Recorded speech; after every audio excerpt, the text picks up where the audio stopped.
Hello friends, welcome back to my channel. और कैसे हो आप लोग? आई होप आप सब लोग बढ़िया होंगे और आपकी पढ़ाई भी एकदम मस्त चल रही होगी।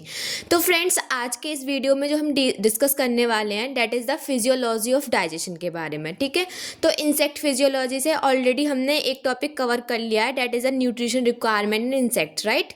आज हम देखने वाले हैं कि जो इंसेक्ट्स हैं इनके अंदर जो डाइजेशन है, इसकी फिजियोलॉजी मतलब इसका जो डाइजेशन का प्रोसेस होता है वो बेसिकली किस तरीके से होता है। ठीक है, तो चलो फिर शुरू करते हैं। तो सबसे पहले हम देखेंगे फूड का ट्रांसपोर्ट। मतलब ये जो इंसेक्ट्स हैं इनकी जो बॉडी है, इनमें जो डाइजेस्टिव सिस्टम होता है उसमें जो फूड होता है उसका ट्रांसपोर्ट कैसे किया जाता है। ठीक है, तो insect take a food in various form depending on their feeding habitats. ठीक है, they may take solid food, blood meals, plant sap etcetera.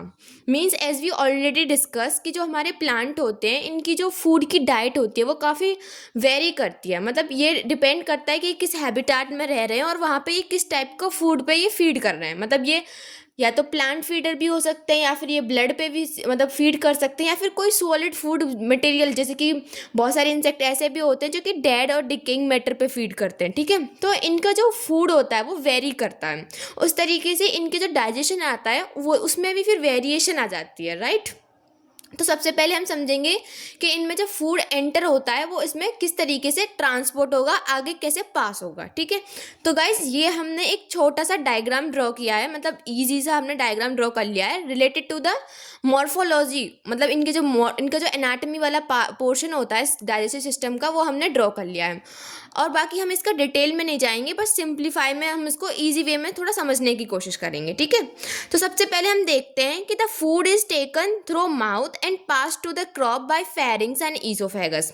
As we know कि जब हमारा जो इंसेक्ट होंगे इनके अंदर जब माउथ में से फूड एंटर करेगा तो वो फेरिंग्स और ईसोफेगस के थ्रू होता हुआ कहाँ चला जाएगा, हमारे क्रॉप वाली रीजन में। जैसे कि हमने शो किया, ये क्या हो गया, हमारा माउथ हो गया, इधर हमारा फेरिंग्स होगा, फिर ईसोफेगस, और ये फाइनली ये जो पोर्शन हमें दिख रहा है डेट इज अ क्रॉप। ठीक है, तो अल्टीमेटली माउथ से जो फूड होगा वो कहाँ जाएगा, हमारे क्रॉप के अंदर आ जाएगा। ठीक है, gizzard help in grinding and breakdown of large food particles with the help of chitinous plate presented। ठीक है, तो हमें पता है जो इंसेक्ट होते हैं इनके अंदर एक गिजार्ड का स्ट्रक्चर प्रेजेंट होता है। बेसिकली जो गिजार्ड होता है इसको हम क्या बोलते हैं, प्रोवेंटिकुलस भी बोलते हैं।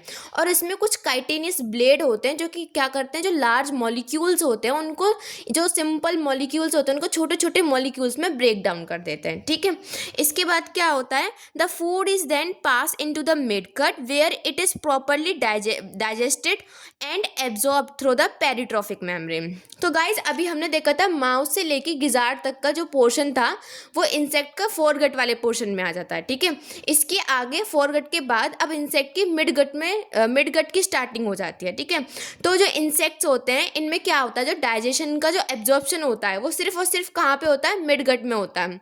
वाई, बिकॉज ये जो मिडगट होती है यहाँ पे क्यूटिकल जो होती है वो एब्सेंट होती है, जिसकी वजह से मिडगट में इनका डाइजेशन होता है और यहाँ पे एक पेरिट्रॉफिक मेम्ब्रेन भी बनती है। ठीक है, पेरिट्रॉफिक मेम्ब्रेन आई होप आप लोगों ने पढ़ लिया होगा। अगर आपने नहीं कवर किया है तो आप मेरे को कमेंट करके बताना, मैं फिर इस पे भी एक वीडियो प्रोवाइड करने की कोशिश करूंगी। तो अल्टीमेटली पेरिट्रॉफिक मेम्ब्रेन होती कुछ नहीं है, एक फ्लूइड लाइक सिक्रीशन होता है जो कि फूड को कवर करता है। ठीक है, अब देखते हैं हमारा नेक्स्ट पॉइंट क्या है। The undigested food is finally passed out through the anus by ileum, colon and rectum. तो अल्टीमेटली जब मिड गट से जो भी वेस्ट फूड होगा उसको आगे की तरफ पास कर दिया जाएगा, और जो हाइंड गट, जो हमारी हाइंड गट होती है इंसेक्ट की, इसको हम फर्दर पार्ट्स में डिवाइड कर देते हैं। जैसे नॉर्मल हम ह्यूमंस के अंदर भी पढ़ते हैं, इलियम, कॉलन वगैरह जो पार्ट्स पढ़ते हैं, सेम ऐसे इंसेक्ट्स के अंदर भी प्रेजेंट होता है। ठीक है, तो फाइनली जो हमारा वेस्ट होता है इन इंसेक्ट्स का वो एनस के थ्रू, मतलब रेक्टम के थ्रू एनस में चला जाता है, फिर वहां से वो पास आउट हो जाता है। ठीक है, main digestion centre in insect is midgut. जैसे कि हमने ऑलरेडी डिस्कस कर लिया कि मेन डाइजेशन कहाँ होगा, मेन डाइजेशन और एब्जॉर्प्शन कहाँ होगा इंसेक्ट की बॉडी में, मिडगट में। ठीक है, the midgut, however in some insect extra intestinal digestion occur in the crop by the enzymes of salivary gland and midgut. मतलब ये कह रहे हैं कि नॉर्मली जो मेन डाइजेशन होगा वो तो मिडगट में ही होगा, लेकिन कुछ ऐसे इंसेक्ट्स भी होते हैं जिनके अंदर एक्स्ट्रा इंटेस्टाइनल इंट्रास्टिशियल डाइजेशन भी देखने के लिए मिल सकता है। बेसिकली ये हमें डाइजेशन एक्स्ट्रा कहाँ देखने के लिए मिलेगा, इस क्रॉप रीजन में। और यहाँ इस क्रॉप रीजन में इस डाइजेशन को परफॉर्म कराने के लिए क्या प्रेजेंट होंगे, सलाइवरी ग्लैंड और मिडगट के एंजाइम प्रेजेंट होंगे। ठीक है, तो वही वाली बात हमने यहाँ पे लिखी है। अब देखते हैं most digestive enzyme in human and insects are in common. ठीक है, फिर क्या, all digestive enzyme catalyses dehydrolysis और क्लीवेज ऑफ बॉन्ड्स। तो बेसिकली जितने भी डाइजेस्टिव एंजाइम्स होते हैं वो क्या करेंगे, उनको जो भी लार्ज मॉलिक्यूल्स हैं उनको सिंपल मॉलिक्यूल्स में ब्रेक डाउन करना है। मतलब कि वो डिहाइड्रोलिसिस करेंगे या फिर क्लीवेज करेंगे, जितने भी मॉलिक्यूल्स होंगे उनके बीच में जो बॉन्ड्स होंगे उनका क्या करेंगे, ब्रेक डाउन करेंगे, क्लीवेज करेंगे। ठीक है, और इस तरीके से फिर उनमें डाइजेशन की जो प्रोसेस होगी वो आगे बढ़ेगी। तो इस तरीके से अभी तक हमने एक इंट्रो ले लिया कि बेसिकली जो इंसेक्ट्स होते हैं इनके अंदर फिजियोलॉजी जो होती है डाइजेशन की वो किस तरीके से होती है। और अभी हमने ये एक समरी भी देख ली, एनाटमी देख ली बेसिकली हमने डाइजेस्टिव वाली पोर्शन की इंसेक्ट्स के अंदर, कि उनमें मिडगट में किस कौन कौन से पार्ट कवर हो जाते हैं, फिर मिडगट में हो जाता है। और हमें पता है फोरगट और मिडगट के बीच में कुछ हिपैटिक सीके भी प्रेजेंट होते हैं, और मिडगट और हाइंडगट के बीच में हमारे माल्फिगियन टिब्यूल्स प्रेजेंट होते हैं, जैसे कि हमने अपने इस डायग्राम में शो भी किया है। और इधर यहाँ पे कुछ सलाइवरी ग्लैंड्स भी प्रेजेंट होती हैं। ठीक है, तो ये तो अभी हमने बस एक इंट्रो लिया है। अब हम वन बाय वन जितने भी हमारे बायोमोलिक्यूल्स होते हैं उनका थोड़ा डाइजेशन देखने वाले हैं कि उनका ब्रेक डाउन किस तरीके से होगा। ठीक है, तो सबसे पहले जो हम देखने वाले हैं वो है हमारा ब्रेक डाउन प्रोटीन्स का। ठीक है, तो सबसे पहले हम देखेंगे कि प्रोटीन्स का है जो ब्रेक डाउन है वो किस तरीके से होता है। तो सबसे पहले इसमें जो एंजाइम आएगा date is proteases.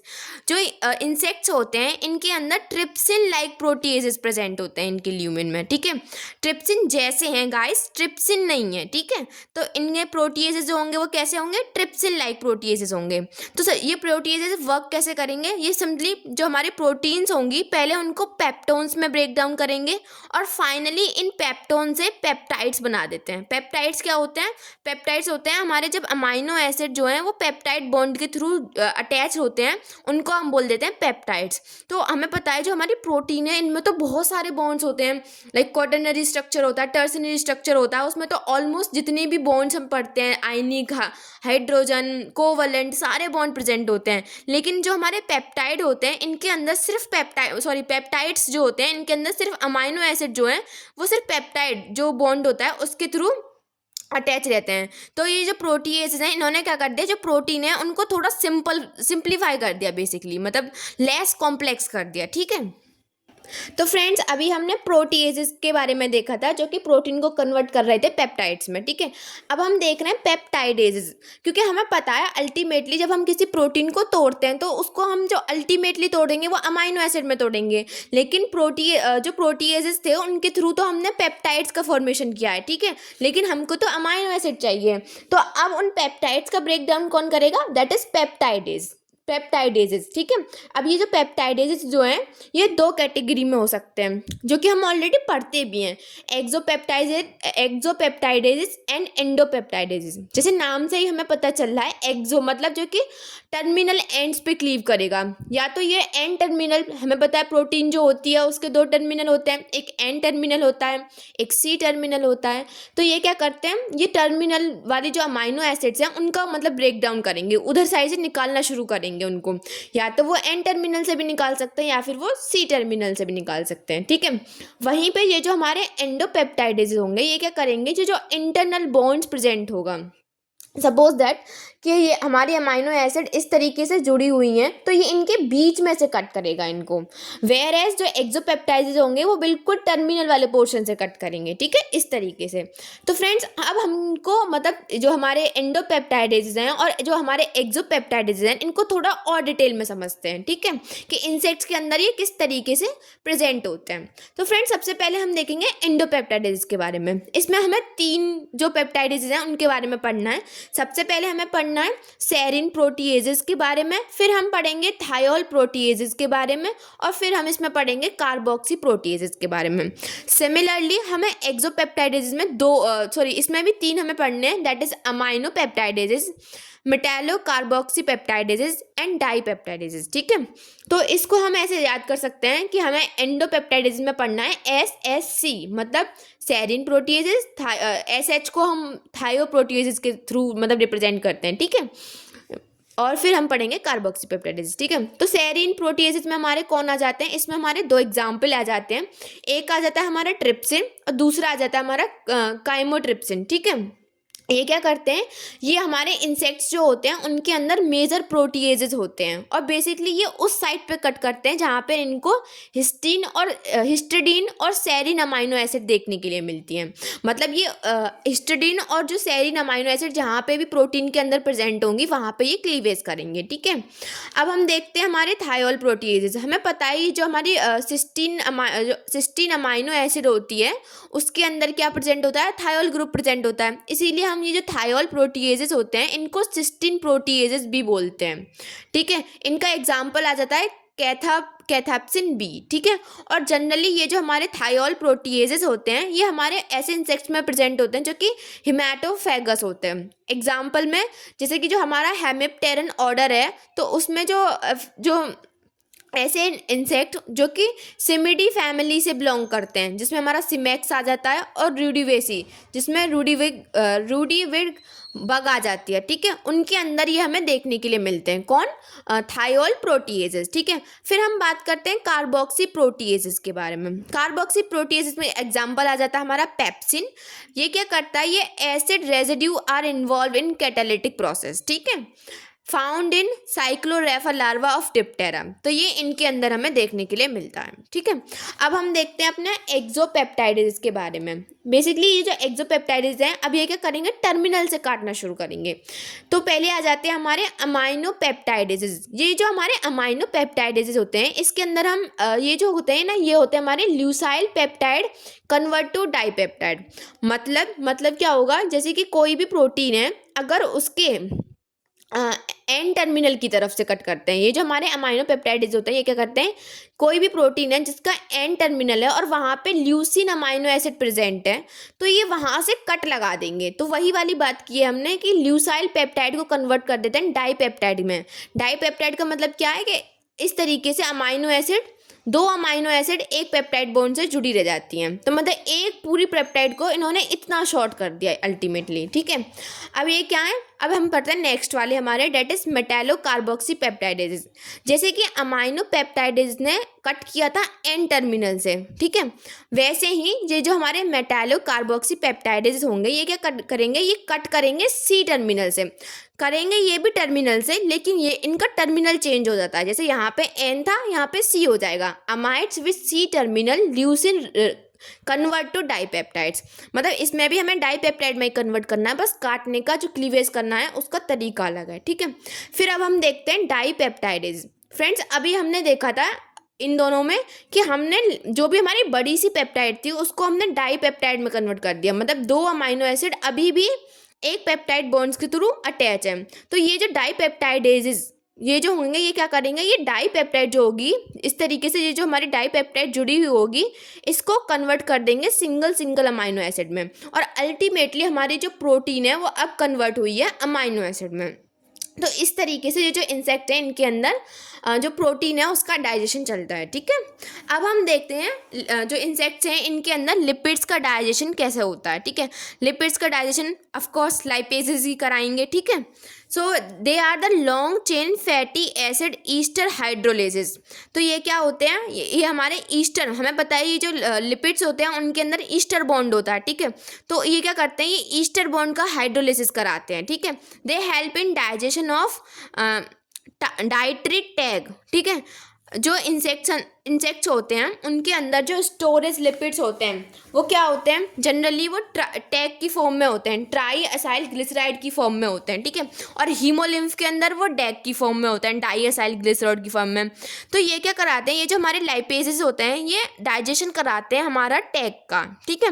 Lipases are water soluble enzymes, ये जो लाइपेजेस हैं ये हमारे वाटर सॉल्युबल होते हैं और जनरली ये ऑयल वाटर जो सरफेस बनती है उस पर वहाँ जाके अपना फंक्शन जो है वो परफॉर्म करते हैं। एग्जाम्पल में हमने लिख दिया टैग लाइपेजेस, मतलब ऐसे लाइपेजेस जो कि टैग का ब्रेक डाउन करेंगे, ठीक है। Unlike human where the triacylglyceride are resynthesise in insect triacylglyceride are converted into MAG which are absorbed in midgut epithelium where they are converted into diacylglycerol and get transfer into the haemolymph.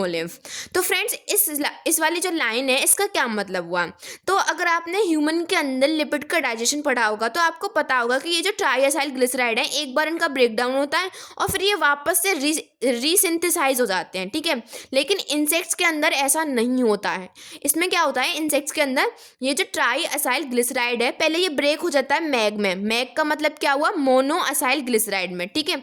और उसके बाद ये mid gut की जो भी epithelium है वहाँ पे एब्जॉर्ब हो जाता है और फिर ये कन्वर्ट हो जाते हैं, मैग जो होता है ये कन्वर्ट हो जाते हैं डाई असाइल ग्लिसरॉल में। बेसिकली इसमें डिफरेंस क्या है, यहाँ पे अभी हमारी एक फैटी एसिड प्रेजेंट होती है, इसमें एक और फैटी एसिड जब जुड़ जाएगी तो ये डैग बन जाएगा, डाई असाइल ग्लिसरॉल बन जाएगा, ठीक है। तो वही होता है, मैग जो है वो डाई असाइल ग्लिसरॉल में कन्वर्ट हो जाता है और फिर वो चला जाता है हीमोलिम्फ में। इसीलिए हमारे जो इंसेक्ट्स होते हैं इनके हीमोलिम्फ के अंदर हमें डाई असाइल ग्लिसरॉल देखने के लिए मिलते हैं। तो फ्रेंड्स अब हम देखने वाले हैं डाइजेशन ऑफ कार्बोहाइड्रेट्स के बारे में। अभी तक हमने प्रोटीन का देख लिया, लिपिड का देख लिया, अब हम देखेंगे कार्बोहाइड्रेट्स का कि इंसेक्ट की बॉडी में जो कार्बोहाइड्रेट्स हैं इनका ब्रेक डाउन कैसे होता है। तो यहाँ पे जो एंजाइम होंगे ना वो डिफरेंट यूज़ करेंगे depending on the type of the sugar जो कि हमें ब्रेक डाउन करनी है, ठीक है। इंसेक्ट्स के अंदर मतलब काफ़ी टाइप की शुगर्स देखने के लिए मिलती है, ठीक है। तो इसमें हमने एक टेबुलर फॉर्म में इसको हम कवर करेंगे। तो सबसे पहले अगर हम देखें अल्फा अमाइलेज, अल्फा अमाइलेज क्या करेगा, ये ब्रेक डाउन करता है स्टार्च का और ग्लाइकोजन का। और ये स्टार्च को हमें पता है स्टार्च हमारा पॉलीसेक्राइड है और ग्लाइकोजन भी एक हमारी पॉलीसेक्राइड है, ये कन्वर्ट कर देता है इनको डाइसेक्राइड में, जैसे कि माल्टोज में। माल्टोज क्या होता है, ये हमारा डाइमर होता है ग्लूकोज और ग्लूकोज का, ठीक है। तो अल्फा अमाइलेज क्या करेगा, स्टार्च और ग्लाइकोजन को कन्वर्ट कर देगा माल्टोज के आइसोमर्स में, ठीक है। अब हमारा नेक्स्ट एंजाइम है अल्फा ग्लूकोसाइडेज। अल्फा ग्लूकोसाइडेज जो है ये हमारे दो तरीके के हो सकते हैं, जैसे कि माल्टेज, नाम से ही सजेशन हमें मिल रहा है, माल्टेज मतलब माल्टोज को तोड़ने वाला। माल्टोज हमारी एक डाइसेक्राइड है एज आई टोल्ड यू, ठीक है। तो अब ये अगर ये माल्टोज को तोड़ेगा तो सिंपली किस में तोड़ेगा, ग्लूकोज और ग्लूकोज में, ठीक है। सिमिलरली इन्वर्टेज को हम सुक्रेज भी बोलते हैं, ठीक है, सुक्रेज। तो अब ये क्या करेगा, ये सुक्रोज को तोड़ेगा और सुक्रोज तो हमारा ग्लूकोज और फ्रक्टोज का वो होता है, डाइमर होता है। तो अल्टीमेटली सुक्रोज किस में टूट जाएगा, ग्लूकोज में और फ्रक्टोज में। अब हम देखते हैं कार्बोहाइड्रेट के डाइजेशन में अपना third enzyme, that is glucosidase, ठीक है, बीटा ग्लूकोसाइडेज, ठीक है। बीटा ग्लूकोसाइडेज को हम सेलोबायोज भी बोलते हैं। सेलोबायोज क्यों बोलते हैं, क्योंकि ये सेलोबायोज को तोड़ता है, ठीक है। और सेलोबायोज को किस में तोड़ देगा, ग्लूकोज और ग्लूकोज में, ठीक है। अब हम अपनी और शुगर्स देखते हैं, जैसे कि ट्री हेलेज। हमें पता है कि जो हीमोलिम्फ होती है इंसेक्ट्स की, उसमें हमारी मोस्ट अबंडेंट शुगर जो होती है हमें देखने के लिए मिलती है, दैट इज द ट्री हेलेज। तो ये क्या करता है, ट्री हेलेज है, तो ये ट्री हेलोज शुगर को तोड़ देगा ग्लूकोज में और ग्लूकोज में, ठीक है।